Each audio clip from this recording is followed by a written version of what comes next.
The Four Fists by F. Scott Fitzgerald. 1. At the present time, no one I know has the slightest desire to hit Samuel Meredith. Possibly this is because a man over 50 is liable to be rather severely cracked at the impact of a hostile fist.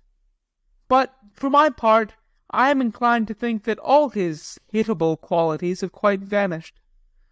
But it is certain that at various times in his life hitable qualities were in his face, as surely as kissable qualities have ever lurked in a girl's lips.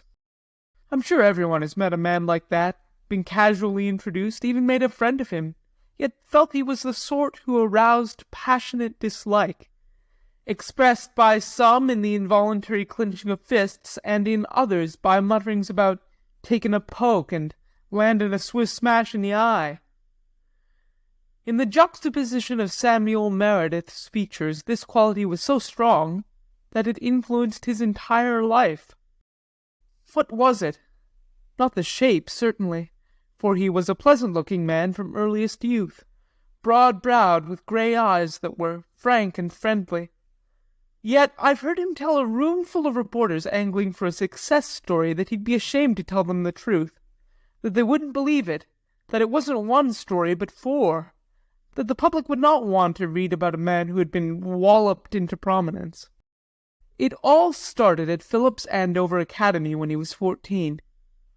He had been brought up on a diet of caviar and bellboys' legs in half the capitals of Europe, and it was pure luck that his mother had nervous prostration and had to delegate his education to less tender, less biased hands. At Andover he was given a roommate named Gilly Hood. Gilly was 13, undersized, and rather the school pet. From the September day when Mr. Meredith's valet stowed Samuel's clothing in the best bureau and asked, on departing, if there was anything else, Master Samuel, Gilly cried out that the faculty had played him false. He felt like an irate frog in whose bowl has been put goldfish. "Good gosh," he complained to his sympathetic contemporaries, "he's a damn stuck-up Willie. He said, 'Are the crowd here gentlemen?' And I said, 'No, they're boys.' And he said age didn't matter. And I said, 'Who said it did?' Let him get fresh with me, the old pie-face." For 3 weeks Gilly endured in silence young Samuel's comments on the clothes and habits of Gilly's personal friends, endured French phrases in conversation, endured 100 half-feminine meannesses that show what a nervous mother can do to a boy if she keeps close enough to him. Then a storm broke in the aquarium. Samuel was out. A crowd had gathered to hear Gilly be wrathful about his roommate's latest sins. He said, "Oh, I don't like the windows open at night." He said, "Except only a little bit," complained Gilly. "Don't let him boss you." "Boss me, you bet he won't. I open those windows, I guess, but the darn fool won't take turns shutting 'em in the morning." "Make him, Gilly, why don't you?" "I'm going to." Gilly nodded his head in fierce agreement. "Don't you worry. You needn't think I'm any old butler." "Let's see you make 'em." At this point the darn fool entered in person and included the crowd in one of his irritating smiles. 2 boys said, "'Lo, Meredith." The others gave him a chilly glance and went on talking to Gilly. But Samuel seemed unsatisfied. "Would you mind not sitting on my bed?" he suggested politely to 2 of Gilly's particulars, who were perched very much at ease. "Huh?" "My bed. Can't you understand English?" This was adding insult to injury. There were several comments on the bed's sanitary condition, and the evidence within it of animal life.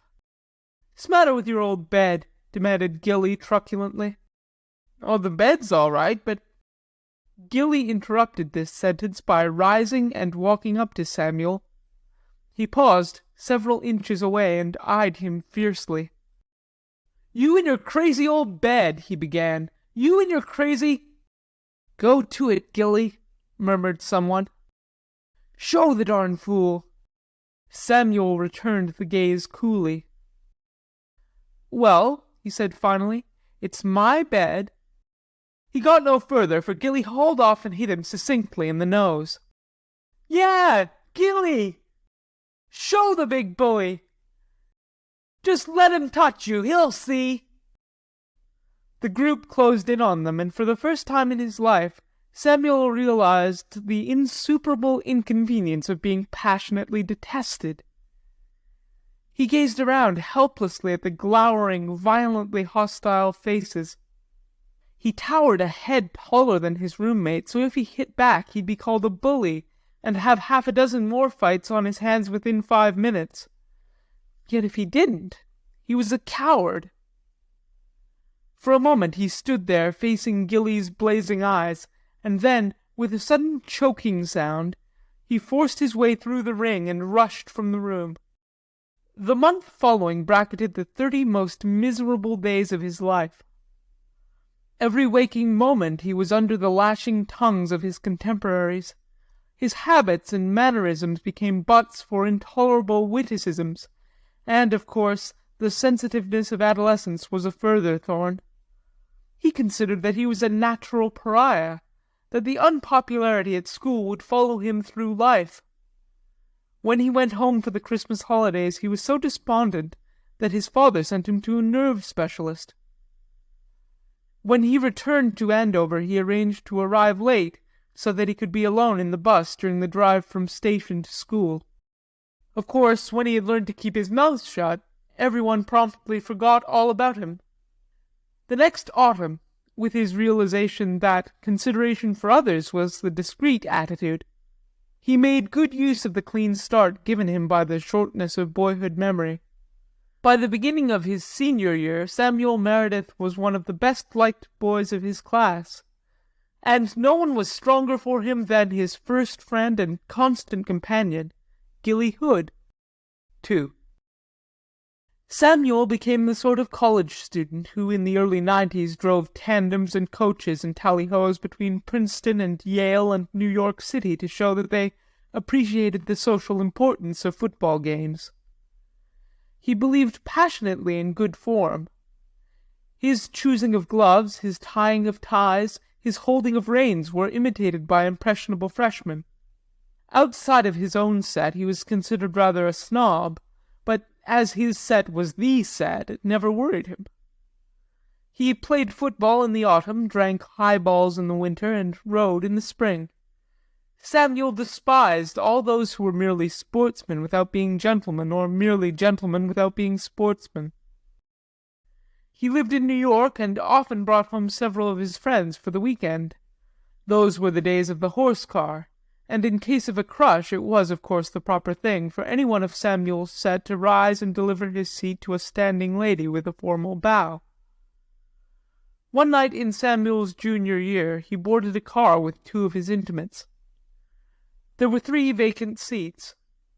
When Samuel sat down, he noticed a heavy-eyed laboring man sitting next to him, who smelt objectionably of garlic, sagged slightly against Samuel, and, spreading a little as a tired man will, took up quite too much room. The car had gone several blocks when it stopped for a quartet of young girls, and, of course, the 3 men of the world sprang to their feet and proffered their seats with due observance of form. Unfortunately, the labourer, being unacquainted with the code of neckties and tally-hos, failed to follow their example, and one young lady was left at an embarrassed stance. 14 eyes glared reproachfully at the barbarian. 7 lips curled slightly. But the object of scorn stared stolidly into the foreground in sturdy unconsciousness of his despicable conduct. Samuel was the most violently affected. He was humiliated that any male should so conduct himself. He spoke aloud. "There's a lady standing," he said sternly. That should have been quite enough, but the object of scorn only looked up blankly. The standing girl tittered and exchanged nervous glances with her companions, but Samuel was aroused. "There's a lady standing," he repeated rather raspingly. The man seemed to comprehend. "I pay my fare," he said quietly. Samuel turned red, and his hands clinched, but the conductor was looking their way, so at a warning nod from his friends he subsided into sullen gloom. They reached their destination and left the car, but so did the labourer who followed them, swinging his little pail. Seeing his chance, Samuel no longer resisted his aristocratic inclination. He turned round and, launching a full-featured dime novel sneer, made a loud remark about the right of the lower animals to ride with human beings. In a half-second the workman had dropped his pail and let fly at him. Unprepared, Samuel took the blow neatly on the jaw and sprawled full length into the cobblestone gutter. "Don't laugh at me," cried his assailant. "I've been working all day. I'm tired as hell." As he spoke, the sudden anger died out of his eyes, and the mask of weariness dropped again over his face. He turned and picked up the pail. Samuel's friends took a quick step in his direction. "Wait!" Samuel had risen slowly and was motioning back. Sometime somewhere he had been struck like that before. Then he remembered. Gilly Hood. In the silence, as he dusted himself off, the whole scene in the room at Andover was before his eyes, and he knew intuitively that he had been wrong again. This man's strength, his rest, was the protection of his family. He had more use for his seat in the streetcar than any young girl. "It's all right," said Samuel gruffly. "Don't touch him. I've been a damn fool." Of course it took more than an hour or a week for Samuel to rearrange his ideas on the essential importance of good form. At first he simply admitted that his wrongness had made him powerless, as it had made him powerless against Gilly, but eventually his mistake about the workmen influenced his entire attitude. Snobbishness is, after all, merely good breeding grown dictatorial.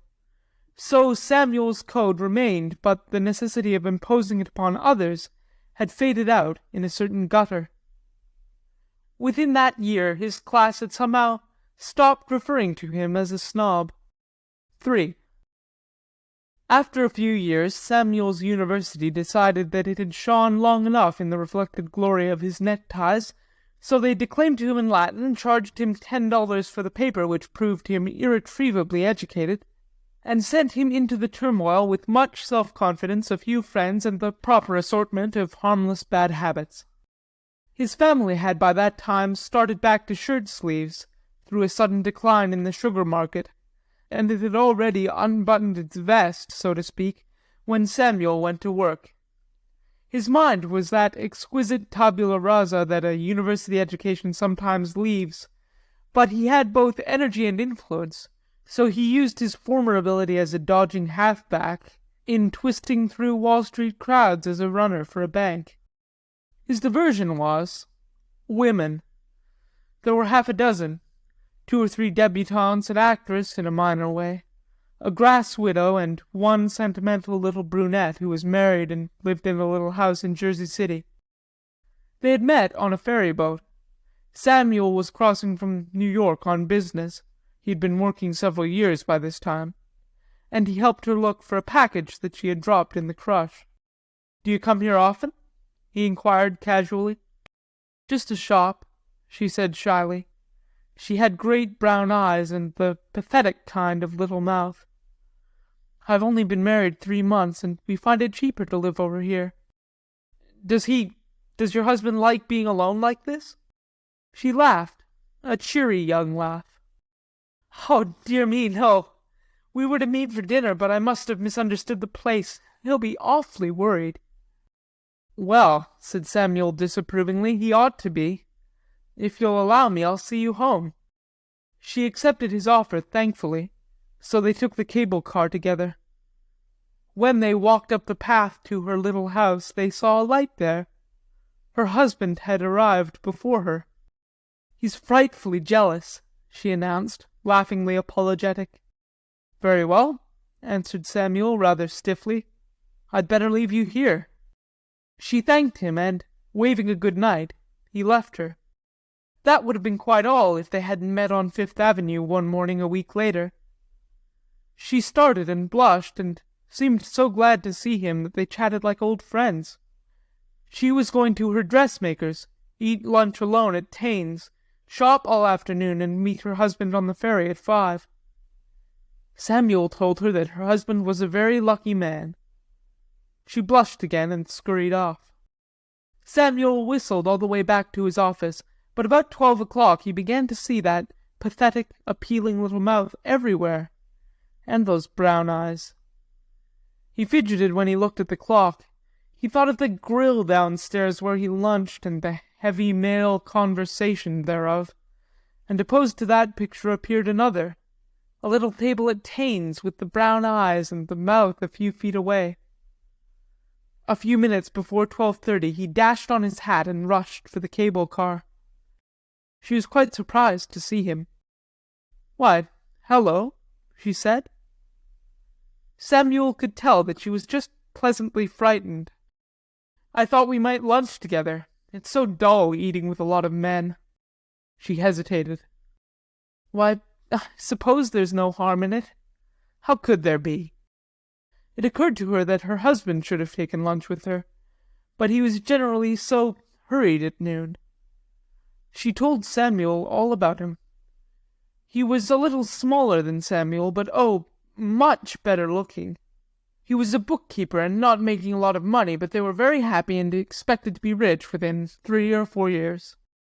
Samuel's grass widow had been in a quarrelsome mood for 3 or 4 weeks, and through contrast he took an accentuated pleasure in this meeting.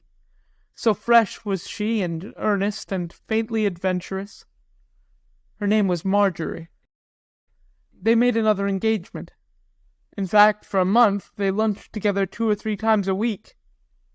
When she was sure that her husband would work late, Samuel took her over to New Jersey on the ferry, leaving her always on the tiny front porch after she had gone in and lit the gas to use the security of his masculine presence outside. This grew to be a ceremony, and it annoyed him.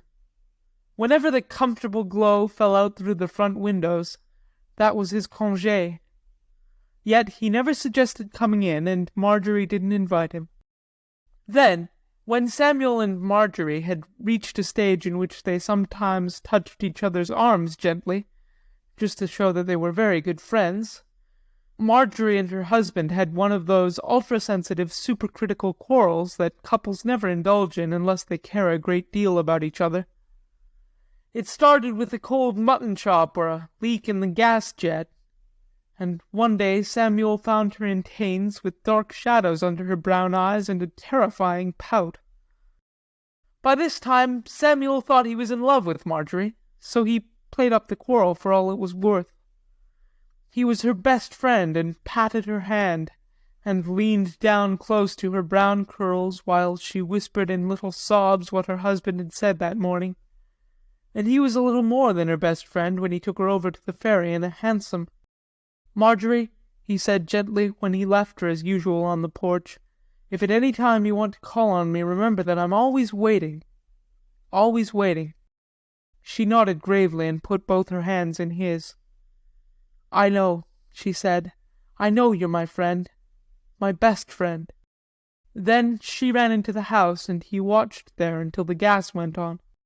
For the next week Samuel was in a nervous turmoil. Some persistently rational strain warned him that at bottom he and Marjorie had little in common, but in such cases there is usually so much mud in the water that one can seldom see to the bottom. Every dream and desire told him that he loved Marjorie, wanted her, had to have her. The quarrel developed. Marjorie's husband took to staying in New York until late at night, came home several times disagreeably overstimulated, and made her generally miserable. They must have had too much pride to talk it out, for Marjorie's husband was, after all, pretty decent. So it drifted on from one misunderstanding to another. Marjorie kept coming more and more to Samuel. When a woman can accept masculine sympathy, it is much more satisfactory to her than crying to another girl. But Marjorie didn't realize how much she had begun to rely on him, how much he was part of her little cosmos. One night, instead of turning away when Marjorie went in and lit the gas, Samuel went in too, and they sat together on the sofa in the little parlour. He was very happy. He envied their home, and he felt that the man who neglected such a possession out of stubborn pride was a fool and unworthy of his wife. But when he kissed Marjorie for the first time, she cried softly and told him to go. He sailed home on the wings of desperate excitement, quite resolved to fan this spark of romance, no matter how big the blaze or who was burned. At the time, he considered that his thoughts were unselfishly of her.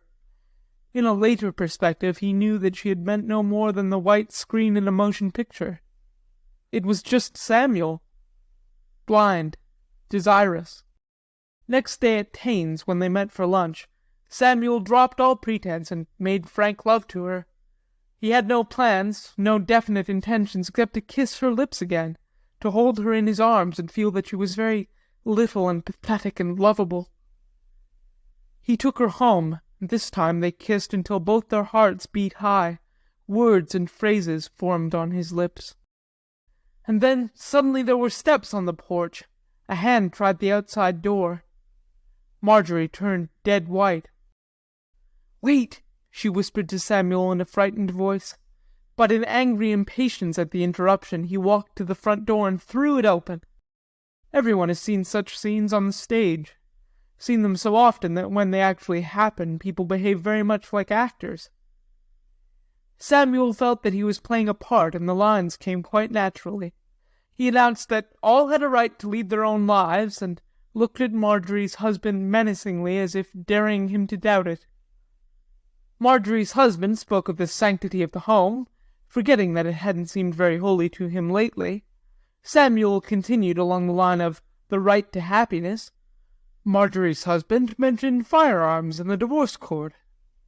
Then suddenly he stopped and scrutinized both of them.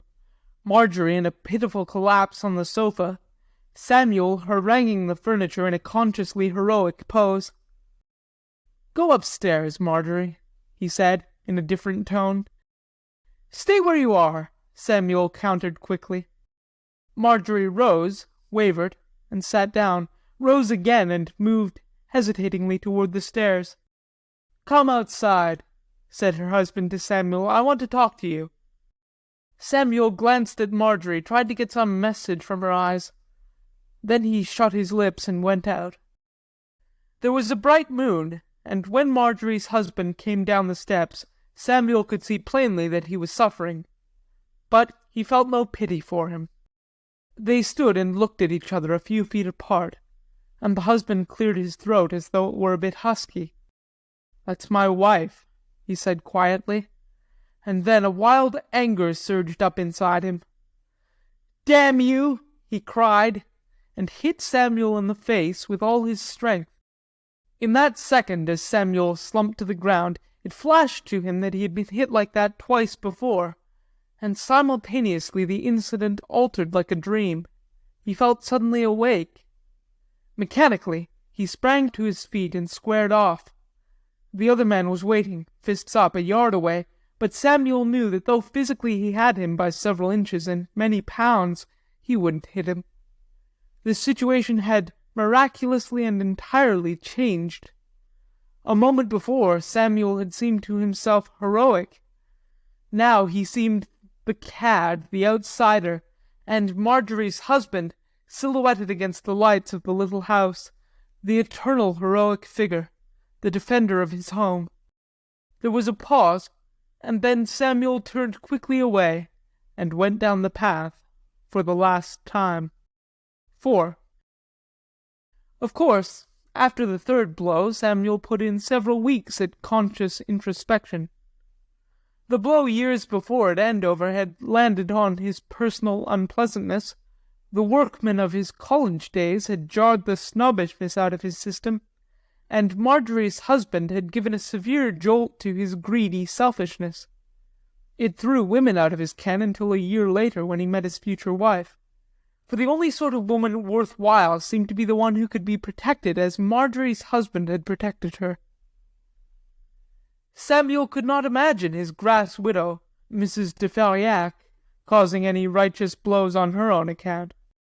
His early 30s found him well on his feet. He was associated with old Peter Carhart, who was in those days a national figure. Carhart's physique was like a rough model for a statue of Hercules, and his record was just as solid, a pile made for the pure joy of it, without cheap exhortation or shady scandal. He had been a great friend of Samuel's father, but he watched the son for 6 years before taking him into his own office. Heaven knows how many things he controlled at that time: mines, railroads, banks, whole cities. Samuel was very close to him, knew his likes and dislikes, his prejudices, weaknesses, and many strengths. One day, Carhart sent for Samuel and, closing the door of his inner office, offered him a chair and a cigar. "Everything okay, Samuel?" he asked. "Why, yes." "I've been afraid you were getting a bit stale." "Stale?" Samuel was puzzled. "You've done no work outside the office for nearly 10 years. "But I've had vacations in the Carhart waved this aside. "I mean outside work. Seeing the things move that we've always pulled the strings of here." "No," admitted Samuel. I haven't." "So," he said abruptly, "I'm going to give you an outside job that'll take about a month." Samuel didn't argue. He rather liked the idea, and he made up his mind that, whatever it was, he would put it through just as Carhart wanted it. That was his employer's greatest hobby, and the men around him were as dumb under direct orders as infantry subalterns. "You'll go to San Antonio and see Hamel," continued Carhart. "He's got a job on hand, and he wants a man to take charge." Hamel was in charge of the Carhart interests in the Southwest, a man who had grown up in the shadow of his employer and with whom, though they had never met, Samuel had much official correspondence. "When do I leave?" "You'd better go tomorrow," answered Carhart, glancing at the calendar. "That's the 1st of May. I'll expect your report here on the 1st of June. Next morning Samuel left for Chicago, and 2 days later he was facing Hamel across a table in the office of the Merchants' Trust in San Antonio. It didn't take long to get the gist of the thing. It was a big deal in oil which concerned the buying up of 17 huge adjoining ranches. This buying up had to be done in 1 week, and it was a pure squeeze. Forces had been set in motion that had put the 17 owners between the devil and the deep sea, and Samuel's part was simply to handle the matter from a little village near Pueblo. With tact and efficiency the right man could bring it off without any friction, for it was merely a question of sitting at the wheel and keeping a firm hold. Hamel, with an astuteness many times valuable to his chief, had arranged a situation that would give a much greater clear gain than any dealing in the open market. Samuel shook hands with Hamel, arranged to return in 2 weeks, and left for San Felipe, New Mexico. It occurred to him, of course, that Carhart was trying him out. Hamel's report on his handling of this might be a factor in something big for him, but even without that he would have done his best to put the thing through. 10 years in New York hadn't made him sentimental, and he was quite accustomed to finish everything he began, and a little bit more. All went well at first. There was no enthusiasm, but each one of the 17 ranchers concerned knew Samuel's business, knew what he had behind him, and that they had as little chance of holding out as flies on a window-pane. Several of them were resigned. Some of them cared like the devil, but they talked it over, argued it with lawyers, and couldn't see any possible loophole. 5 of the ranches had oil. The other 12 were part of the chance, but quite as necessary to Hamel's purpose in any event. Samuel soon saw that the real leader was an early settler named McIntyre, a man of perhaps 50, grey-haired, clean-shaven, bronzed by 40 New Mexico summers, and with those clear, steady eyes that Texas and New Mexico weather are apt to give. His ranch had not yet shown oil, but it was in the pool, and if any man hated to lose his land, McIntyre did. Everyone had rather looked at him at first to avert the big calamity, and he had hunted all over the territory for the legal means with which to do it. But he had failed, and he knew it. He avoided Samuel assiduously, but Samuel was sure that when the day came for the signatures, he would appear. It came, a baking May day, with hot waves rising off the parched land as far as eyes could see, and, as Samuel sat stewing in his little improvised office, a few chairs, a bench, and a wooden table, he was glad the thing was almost over. He wanted to get back east the worst way, and join his wife and children for a week at the seashore. The meeting was set for 4 o'clock, and he was rather surprised at 3:30 when the door opened and McIntyre came in. Samuel could not help respecting the man's attitude, and feeling a bit sorry for him. McIntyre seemed closely related to the prairies, and Samuel had the little flicker of envy that city people feel toward men who live in the open. "Afternoon," said McIntyre, standing in the open doorway with his feet apart and his hands on his hips. "Hello, Mr. McIntyre."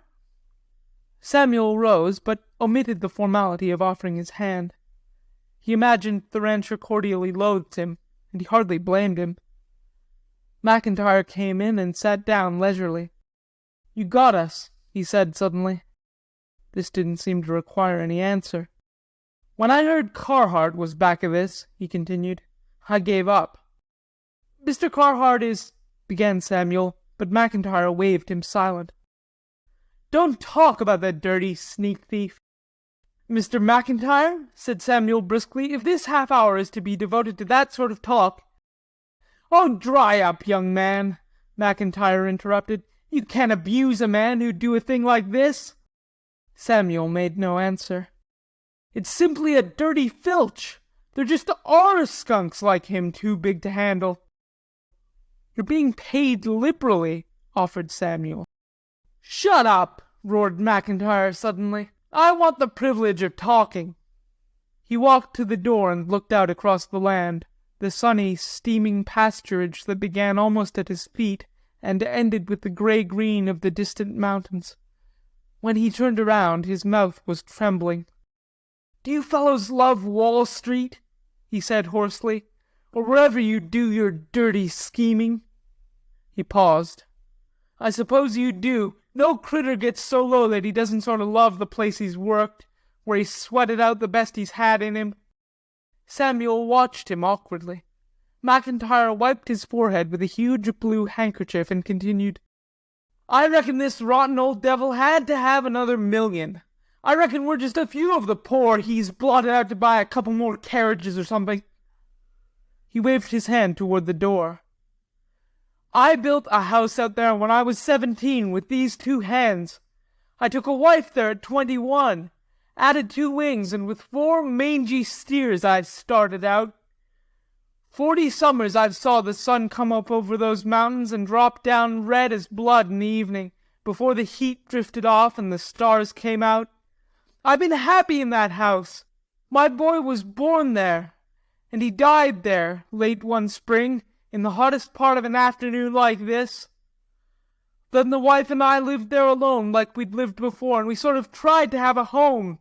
After all, not a real home, but nigh it, 'cause the boy always seemed around close somehow, and we expected a lot of nights to see him running up the path to supper." His voice was shaking so he could hardly speak, and he turned again to the door, his grey eyes contracted. "That's my land out there," he said, stretching out his arm. "My land, by God! It's all I've got in the world, and ever wanted." He dashed his sleeve across his face, and his tone changed as he turned slowly and faced Samuel. "But I suppose it's got to go when they want it. It's got to go." Samuel had to talk. He felt that in a minute more he would lose his head. So he began, as level-voiced as he could, in the sort of tone he saved for disagreeable duties. "It's a business, Mr. McIntyre," he said. "It's inside the law. Perhaps we couldn't have bought out 2 or 3 of you at any price, but most of you did have a price. Progress demands some things." Never had he felt so inadequate, and it was with the greatest relief that he heard hoofbeats a few 100 yards away. But at his words, the grief in McIntyre's eyes had changed to fury. "You and your dirty gang of crooks," he cried. "Not one of you's got an honest love for anything on God's earth. You're a herd of money swine." Samuel rose, and McIntyre took a step toward him. "You long-winded dude! You got our land! Take that for Peter Carhart!" He swung from the shoulder quick as lightning, and down went Samuel in a heap. Dimly he heard steps in the doorway and knew that someone was holding McIntyre, but there was no need. The rancher had sunk down in his chair and dropped his head in his hands. Samuel's brain was whirring. He realized that the fourth fist had hit him, and a great flood of emotion cried out that the law that had inexorably ruled his life was in motion again. In a half-daze he got up and strode from the room. The next 10 minutes were perhaps the hardest of his life. People talk of the courage of convictions, but in actual life a man's duty to his family may make a rigid corpse seem a selfish indulgence of his own righteousness. Samuel thought mostly of his family, yet he never really wavered. That jolt had brought him to. When he came back in the room there were a lot of worried faces waiting for him, but he didn't waste any time explaining. "Gentlemen," he said, "Mr. McIntyre has been kind enough to convince me that in this matter you are absolutely right, and the Peter Carhart interest absolutely wrong. As far as I'm concerned, you can keep your ranches to the rest of your days." He pushed his way through an astounded gathering, and within a half-hour had sent 2 telegrams that staggered the operator into complete unfitness for business. One was to Hamel in San Antonio, one was to Peter Carhart in New York. Samuel didn't sleep much that night. He knew that for the first time in his business career he had made a dismal, miserable failure.